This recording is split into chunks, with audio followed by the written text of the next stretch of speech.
దేవుని పరిశుద్ధ నామమునకు మహిమ కలుగునుగాక. అందరూ బాగున్నారా? దేవుని యొక్క వాక్యాన్ని ఆలకిస్తున్నారా? అవి మీ జీవితాలకు దీవెనకరంగా ఉన్నట్లయితే తప్పకుండా మాకు కామెంట్ రూపంలో తెలియచేయండి. అలాగనే అనేకులకు షేర్ చేయండి. ఈ దినము దేవుని యొక్క వాక్యములో నుండి ఒక కుటుంబం కొరకు నేను మీకు చెప్పాలని ఆశపడుతున్నాను. అదే లోతు యొక్క కుటుంబం. ఆదికాండ గ్రంథము 12వ అధ్యాయములో అబ్రహాముతో దేవుడు ప్రత్యక్షముగా మాట్లాడాడు. అబ్రహాము బయలుదేరి దేవుడు చూపించే దేశానికి వెళుతూ ఉండగా ఈ లోతు అనేటువంటి వ్యక్తి కూడా అబ్రహాముతో బయలుదేరాడు. ఈ లోతు ఎవరు అని చూసినట్లయితే అబ్రహాము యొక్క సహోదరుని యొక్క కుమారుడు. అయితే అబ్రహాము ఎన్నడూ కూడా అతడు సహోదరుని యొక్క కుమారునిగా భావించి అతనితో మెసలలేదు. కానీ సొంత కుమారుని మాదిరిగానే లోతును అబ్రహాము ప్రేమించాడు.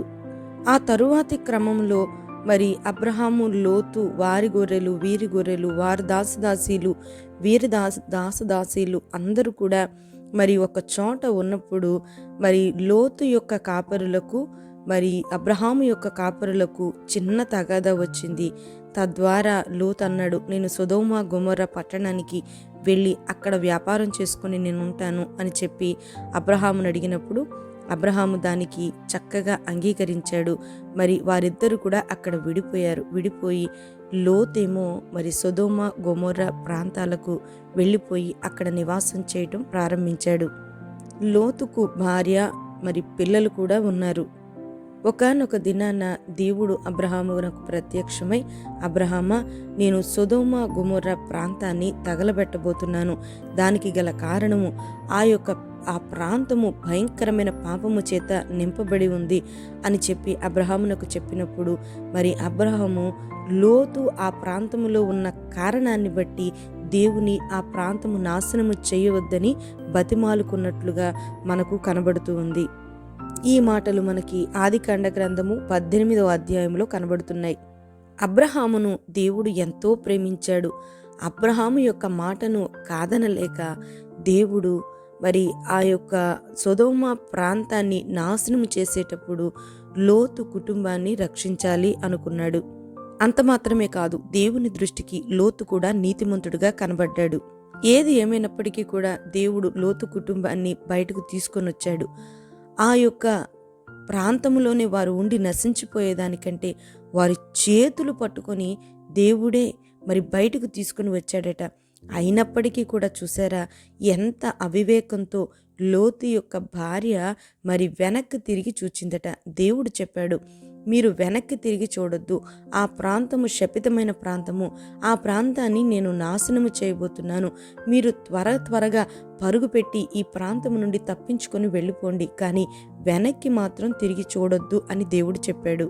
వెనక్కి తిరిగి చూచి ఉప్పు స్తంభముగా మారినటువంటి లోతు భార్య యొక్క జీవితము అనేక తరాలలో జీవించినటువంటి విశ్వాసులకు, సహోదరీలకు హెచ్చరికగా, కనువిప్పుగా మరి నేటికి కూడా నిలిచింది.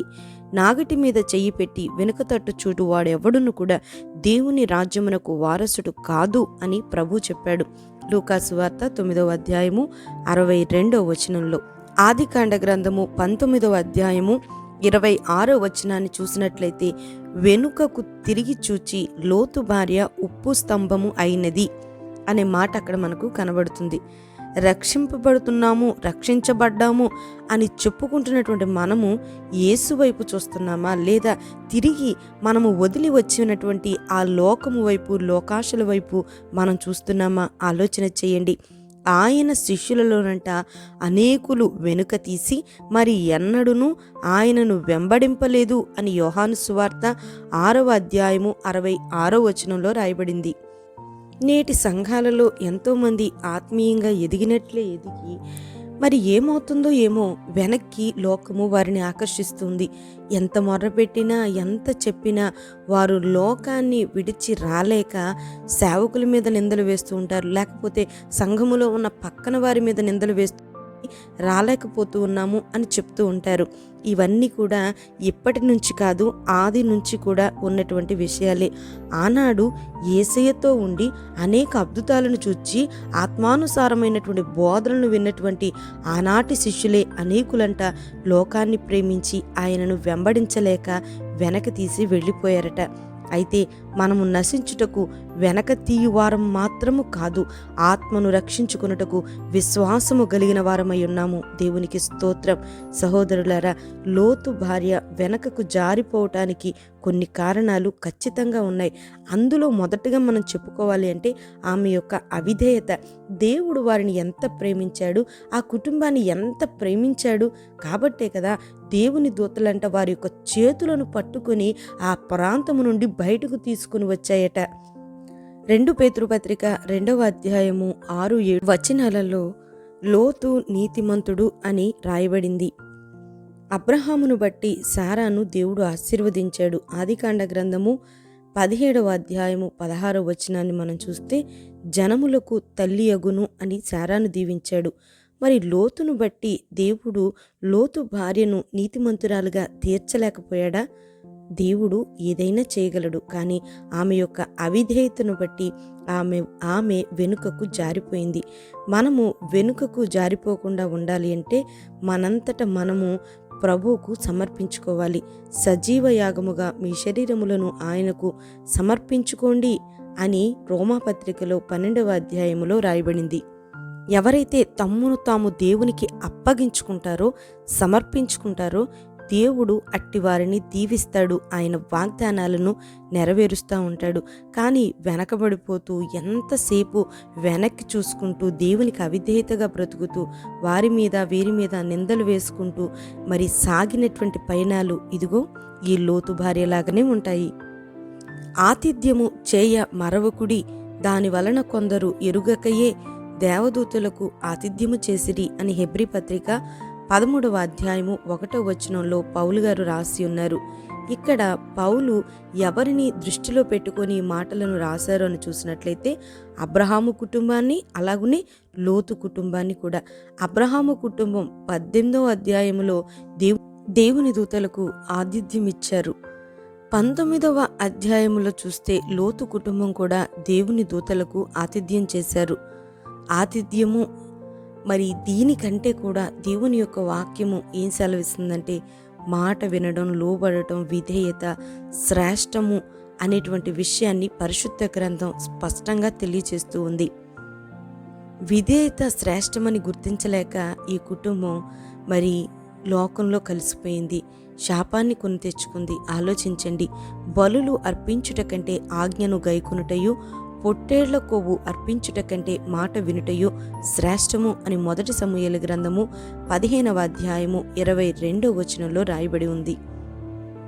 నీ ప్రాణమును దక్కించుకున్నట్లు పారిపోము, నీ వెనుకకు చూడకుము అని చెప్పి దేవుడు చెప్తే లోతు భార్య అతని వెనుక నుండి తిరిగి చూచి ఉప్పు స్తంభమాయెను అని 19వ అధ్యాయము ఆదికాండ గ్రంథము 19వ అధ్యాయము 26వ వచనంలో రాయబడింది.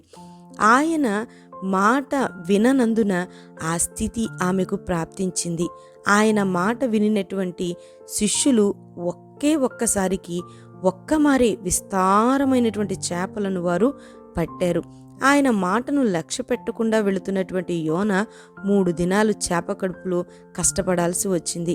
కానా అనే ఊరిలో ప్రభు చెప్పినట్లుగా ఆ మనుషులు చేశారు గనక నీళ్లు ద్రాక్షారసంగా మార్చబడ్డాయి. ఆయన మాట ఎవరైతే శ్రద్ధగా వింటారో వారు అత్యధికంగా దీవించబడతారు. ఆయన మాటకు లోబడని వారు ఇదిగో ఈ లోతు భార్య వలె మరి వెనకకు జారిపోతారు. ఎంతో కష్టపడి దేవుని మాటను కాదనలేక సొదొమను విడిచి బయటకు వచ్చింది. కానీ ఆమె యొక్క హృదయంలో లోకము, పాపము అనేటువంటి భయంకరమైనటువంటి ఆ పాపాలు ఆమె యొక్క హృదయంలో ఉన్నాయి. విడిచిపెట్టి వచ్చినటువంటి పాపాన్ని ఆమె ఆశిస్తూ ఉంది. వాటిని చూడాలనుకుంటుంది. ఈనాడు అనేకులు ఆరాధనలకు వెళుతున్నారు, ఎక్కడ మీటింగ్లైనా పరుగులు పెడుతున్నారు, ఎక్కడెక్కడికో వెళుతున్నారు. ఎవరి చేతో ప్రార్థన చేయించుకుంటే మేలు దొరుకుతుందని అక్కడ ఇక్కడ తిరుగుతున్నారు. మంచిదే, కానీ హృదయములో దాగి ఉన్నటువంటి పాపమును, లోకమును విడిచిపెట్టకుండా మనం ఎన్ని వాక్యాలు విన్నా, ఎందరితో ప్రార్థన చేయించుకున్నా అంతా సున్నా. హృదయమును మొదట మనము మార్చుకోవాలి. ఈ లోక స్నేహము దేవునితో వైరమని మీరెరుగరా అని యాకోబు పత్రికలో రాయబడి ఉంది కదా. లోకములో ఉన్నదంతయు కూడా శరీరాశ, నేత్రాశ, జీవపు డమ్మము ఇవి తండ్రి వలన పుట్టినవి కాదు. లోకమును దాని ఆశయు గతించిపోవును, దేవుని చిత్తమును జరిగించువాడు నిరంతరము నిలుచును అని 1 యోహాను పత్రిక 2వ అధ్యాయము 16-17 వచనాల్లో రాయబడింది. విడిచిపెట్టి వచ్చినటువంటి ఆ సొదొమ గొమొర్రా పట్టణాన్ని వెనకకు తిరిగి చూచినటువంటి లోతు భార్య ఉప్పు స్తంభం అయిపోయిందట. మన హృదయాంతరంగంలో దాగి ఉన్న భయంకరమైనటువంటి సొదొమ వంటి పాపములు మనము తొలగించుకొని ఆయన నిత్య రాజ్యమునకు మనము సిద్ధపడాలి. దేవుని రాకడ ఎప్పుడో తెలియదు. దేవుడు సేవకుల ద్వారా, మరి ప్రవక్తల ద్వారా, వాక్యము ద్వారా, ప్రవచనాల ద్వారా, దర్శనాల ద్వారా తన యొక్క రాకడకు సూచనలను దేవుడు చూపిస్తూ ఉన్నాడు. ఆయన మాటలను వెక్కిరించేవారు కొందరైతే ఆయన మాటలను అపహాస్యము చేసేవారు మరికొందరు. అన్యజనులను ప్రక్కన పెడితే దేవుని సన్నిధిలో ఉన్నటువంటి ప్రజలే దేవుని రాకడకు సిద్ధపడకుండా ఇంకా లోకాన్ని ప్రేమిస్తూ సౌఖ్యమైనటువంటి జీవితాలను వెతుక్కుంటూ నడిచేవారు ఎందరో మన కన్నుల ముందు కనబడుతూ ఉన్నారు. కొట్లాడుకోవటానికి, లోకంలో ఏదో సంపాదించుకోవటానికి, ఒకరి మీద ఒకరు అసూయపడటానికి, కారణాలు చెప్పుకోవటానికి ఇది సమయము కాదు. దేవుని రాకడ సిద్ధంగా ఉంది. సొదొమ గొమొర్రా పట్టణాన్ని నాశనము చేయటానికి దేవుడు సిద్ధపడినట్లే ఈనాడు ప్రపంచాన్ని కూడా నాశనము చేయటానికి దేవుడు సిద్ధంగా ఉన్నాడు. దానికి గల కారణము పాపముతో నిండిపోయిన ఈ లోకాన్ని దేవుడే బాగు చేయాలి అనుకుంటున్నాడు. దేవుని రాకడ సమీపముగా ఉంది. ఎవరైతే నమ్ముతున్నారో వారు ఎత్తబడతారట. విడవబడినటువంటి వారికి మరి శ్రమ, కష్టము, కన్నీళ్లు, దుఃఖము అని దేవుని యొక్క వాక్యము సెలవిస్తూ ఉంది. సహోదరులారా, ఇకనైనా మనము దేవుని రాజ్యము గుర్చినటువంటి ఆలోచన, ఆయన మనల్ని ఎంత ప్రేమించాడు, ఈ యొక్క భయంకరమైన నరకము నుండి మనలను తప్పించటానికి, మనలను పరలోక రాజ్య వారసులుగా చేయటానికి, ఇదిగో ఈ లోతు కుటుంబాన్ని ఎలాగైతే చేతులు పట్టుకొని బయటకు తీసుకుని వెళుతున్నాడో, నిన్ను నన్ను కూడా వాక్యం అనేటువంటి ఆయుధాన్ని ఉపయోగించి, తాళ్లను ఉపయోగించి మనలను ఎలాగోలాగా బయటకు తీసుకొని వెళుతున్నాడు. మన చేతులను పట్టుకొని బ్రతిమలాడుతున్నాడు, రండి రండి, బయటకు రండి, ఈ లోకములో నుండి బయటకు రండి అని. ఇంకా అవివేకంతో అదే సొదొమ గొమొర్రాను మనము వెంబడిద్దామా? అదే లోకాన్ని మనము వెంబడిద్దామా? లోతు భార్య వలె మనము మిగిలిపోదామా? వద్దు వద్దు. ఇదిగో దేవుని రాకడ వస్తుందని నమ్మేవాడట. ఆ సూచనలను చెప్తూ ప్రభు ఇద్దరు తిరుగలు విసురుచుండగా ఒకరు ఎత్తబడతారు, ఒకరు విడువబడతారు అని. దేవుని రాకడ వస్తుంది అని నమ్మేవారెవరంటే తిరిగేటువంటి రాయి. దేవుని రాకడ ఇంకా ఆలస్యంగా ఉంది, ఏం పర్వాలేదు అనుకునేవారెవరంటే ఆ కింద ఉన్నటువంటి తిరగని రాయి. తిరిగే రాయి మరి ఎలాగైతే అది కదులుతూ సిద్ధంగా ఉంటుందో, తిరగని రాయి అక్కడే ఉండిపోతుందో, దేవుని రాకడలో నమ్మినటువంటి వారు మాత్రమే ఎత్తబడతారు. నమ్మకుండా ఆలస్యం చేస్తూ, కాలాన్ని వెళ్ళబుచ్చుతూ, ఏమాత్రము కూడా మరి సరి చేసుకోకుండా జీవితాలను పాడు చేసుకుంటున్నటువంటి వారు విడవబడతారని దేవుని యొక్క వాక్యము సెలవిస్తుంది. ప్రభు పేరట మిమ్మలను బ్రతిమిలాడుకుంటున్నాను. దేవుని రాకడ సమీపముగా ఉంది. మనము వెనక్కి తిరిగి చూసేవారుగా ఉండక పరలోక రాజ్యము ముందుంది. మన కొరకు గొప్ప వారసత్వం ఎదురు చూస్తుంది. దాని కొరకు మనం పరుగులు పెడదాము. అట్టి కృప దేవుడు మనకు అనుగ్రహించునుగాక. ప్రార్థన చేసుకుందాం. స్తోత్రములు నాయన, కృపాసత్య సంపూర్ణుడని పరిశుద్ధమైన పాదములకు వందనాలు, స్తుతులు, స్తోత్రాలు. ఈ దినము నాయన లోతు భార్యను గురించి కొన్ని విషయాలు నాయన మీరు మాకు తెలియచేశారు. వారు నాయన ఆతిథ్యము చేసే మనసున్నవారైనా తండ్రి, వారు నీ సన్నిధిని నా తండ్రి నీతిమంతులుగా తీర్చబడినప్పటికీ కూడా అయ్యా వారు లోకాన్ని విడిచిపెట్టలేకపోయారయ్యా. తద్వారా వారి జీవితాన్ని పాడు చేసుకున్నారు. ఒక్క లోతు భార్య తాను మాత్రమే పాడైపోవడం కాదయ్యా, లోతు మాత్రమే పాడైపోవడం కాదయ్యా, తన కుటుంబం అంతా చేతులారా వారంతట వారే పాడైపోయారయ్యా. దానికి గల కారణము వారి యొక్క అవిధేయత. ప్రభువా, మేము కూడా మా జీవితంలో ఎన్నోసార్లు నీ వాక్యము మమ్మల్ని గద్దిస్తున్నా, ప్రేమించి నచ్చ చెప్తూ ఉన్నా, ఏవో ఒక సాకులు చెప్పుకుంటున్నాయినా మాకు నచ్చినట్లుగా మేము బ్రతకటానికి ప్రయత్నం చేస్తూ ఉన్నాము. మమ్మలను క్షమించండి. ఇకనైనా సరి చేసుకుని నాయనా మేము అన్ని విషయాలలో నీకు విధేయతను చూపేవారిగా అయ్యా, వాక్యము చెప్తున్నట్లుగా నడవగలిగిన సామర్థ్యాన్ని మీరు మాకు అనుగ్రహించండి. ఈ మాటలను ఆసక్తితో ఆలకించిన ప్రతి కుటుంబాన్ని, ప్రతి వ్యక్తిని కూడా మీరు దీవించి ఆశీర్వదించండి. బిడ్డలకు మేలు చేయండి, ఉపకారం చేయండి, వారిని తప్పించండి. ఉగ్రతలో నుండి నాయన ప్రభువా వారిని తప్పించి వారికి మేలు చేయండి. ఈ దినమంతా వారికి మీరు తోడుగా ఉండండి నాయన. క్షేమస్థితిని అనుగ్రహించి నీ రాకడ కొరకు మమ్మల్ని సిద్ధపరచమని యేసు పరిశుద్ధ నామమున అడుగుతున్నాను తండ్రి. ఆమెన్.